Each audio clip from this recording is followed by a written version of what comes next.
ఓ 4 ఏళ్ల కిందట గులాబీ పాటోలు గుత్తవట్టిన మాట ఏందంటే కాళేశ్వరం కాళేశ్వరం కాళేశ్వరం దునియాల ఇంత గొప్ప ప్రాజెక్టు ఎవ్వలు గట్టలే, ఇంత బందవస్తు ఏడలేదు, కాళేశ్వరం నీళ్లతోటి మీ కాళ్ళు గడుగుతాం, రైతుల బతుకులు బంగారం అవుతాయని స్పీచులు దంచుడే దంచుడు.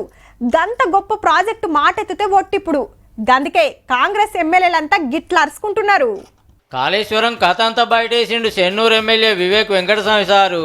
పెద్దలు కాక వెంకటస్వామి గారు ప్రాణహిత ప్రాజెక్టు కోసం ఎంత తిప్పల పడ్డది చెప్పిండు మొదలు. అప్పుడు వెంకటస్వామి గారు రాజశేఖర రెడ్డి గారిని 3 సార్లు హెలికాప్టర్లో తీసుకువెళ్ళి అక్కడ నీళ్లున్నాయి, ఈ ప్రాజెక్ట్ పెడితే తెలంగాణలో కరీంనగర్ ఆదిలాబాద్ తెలంగాణ ప్రజలకు న్యాయం అవుతుందని చెప్పి గా ప్రాజెక్టు డిజైన్లు మార్చి కట్టాల్సిన జాగాలు కట్టకుంటూ ఇంకో కాడ కాళేశ్వరం పేరుతోటి కట్టి తెరలు చేసిండ్రు రణకరమైండు. ఆంధ్ర కాంట్రాక్టర్ కు గుత్తకిస్తే ఆత్రమాత్రం కట్టి ఆగం చేసిండ్రు అనుకొచ్చిండు. వాళ్ళను ఫోర్బ్స్ లోనే అంటే ప్రపంచంలోనే ధనవంతులు చేసిన ప్రాజెక్ట్ అధ్యక్ష. ఒక కాంట్రాక్టర్ కి ఈ రోజు బడ్జెట్ ఎస్టిమేట్ చేంజ్ కావాలంటే 24 hours లో చేంజ్ అయ్యేది అధ్యక్ష. ఎలక్షన్ టైంలో తప్పుడు ఫిర్యాదులు ఇస్తే నా మీద కురికొచ్చిన ఈడీలు ఐటీలు కాళేశ్వరం స్కామ్ ని ఎందుకు పట్టించుకోవని ప్రశ్నించిండు సారు. ఎందుకు ఈడీ అక్కడ రేడ్ చేయడం లేదు? ఎందుకంటే అక్కడ కూడా మనీ లాండరింగే ఉంది. కాళేశ్వరం బ్యాక్ వాటర్ వల్ల 17 లక్షల ఎకరాలు మునుగుతున్నాయి, రైతులకు సాయం చేయాలని పాత సర్కారుని ఎన్ని మాటలు కోరినా ఫాయిదా కాలేదని ఎంత కొట్లాడింది చెప్పిండు వివేక్ సారు. కాంగ్రెస్ సర్కార్ కు చెప్పంగానే ఈ పని చాలా అయిందట. ఒక ఇంజనీర్ని పంపించినారు, ఒక ప్రపోజల్ ఆల్రెడీ డిపార్ట్మెంట్కి పుట్టప్ చేస్తున్నారు. ఈ వచ్చే వానకాలం ముందే ఈ సొల్యూషన్ ఇవ్వాలని చెప్పి ఆ రాయలసీమ లిఫ్ట్ ప్రాజెక్టు భాగవతం సుధా చెప్పిండు అసెంబ్లీలో. పక్క రాష్ట్రం సీఎం ను ప్రగతి భవన్ కు పిలిచి విందు రాజకీయాలు చేసిండు. అప్పటికెళ్ళి మన నీళ్లు మల్పకపోవడు శురువైందన్నాడు.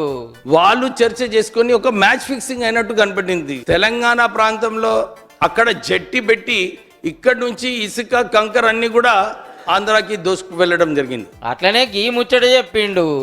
V6 వెలుగు దీనిపైన కథనాలు వేసినందుకు బ్యాన్ చేయడం జరిగింది అధ్యక్ష.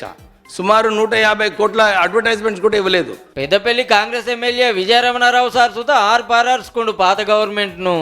ఇలా కేసీఆర్ గారిని, కేసీఆర్ గారి కుటుంబాన్ని, ఆ పార్టీని బతికిచ్చినటువంటి మా ఉమ్మడి కరీంనగర్ జిల్లాను మొత్తం సర్వనాశనంగా ముంచారు. మా పెద్దపల్లి జిల్లాకి వెళ్ళి నీళ్లు పోతాయి, మాకు నీళ్లు రావన్నా వద్దా?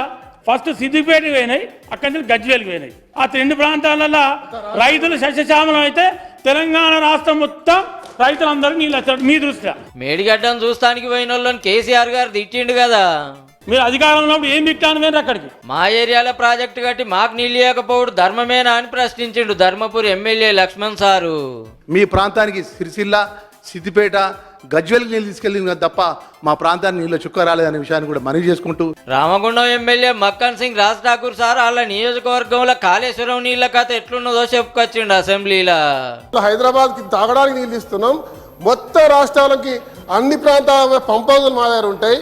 మాకు కొంచెం మిగిలి భూములకు మేము చేసుకున్న దానికి నీళ్లు కావాలని అడిగితే అధికార నిర్లక్ష్యం. సార్ ఎంత అన్యాయం అంటే నా ప్రాంతం చుట్టూరా నీళ్లు ఉంటాయి, తాగడానికి కూడా నీళ్ళు రావు అధ్యక్ష. ఏడ నీళ్ళు వచ్చినా కాళేశ్వరం నీళ్లు అంటారు కానీ అది గట్టినకాన్నే నీళ్లు రాలేదంటే కాళేశ్వరం ప్రాజెక్టును మల్లోపారి డిస్కవరీ ఛానల్లో చూపియాల్సిందే పో.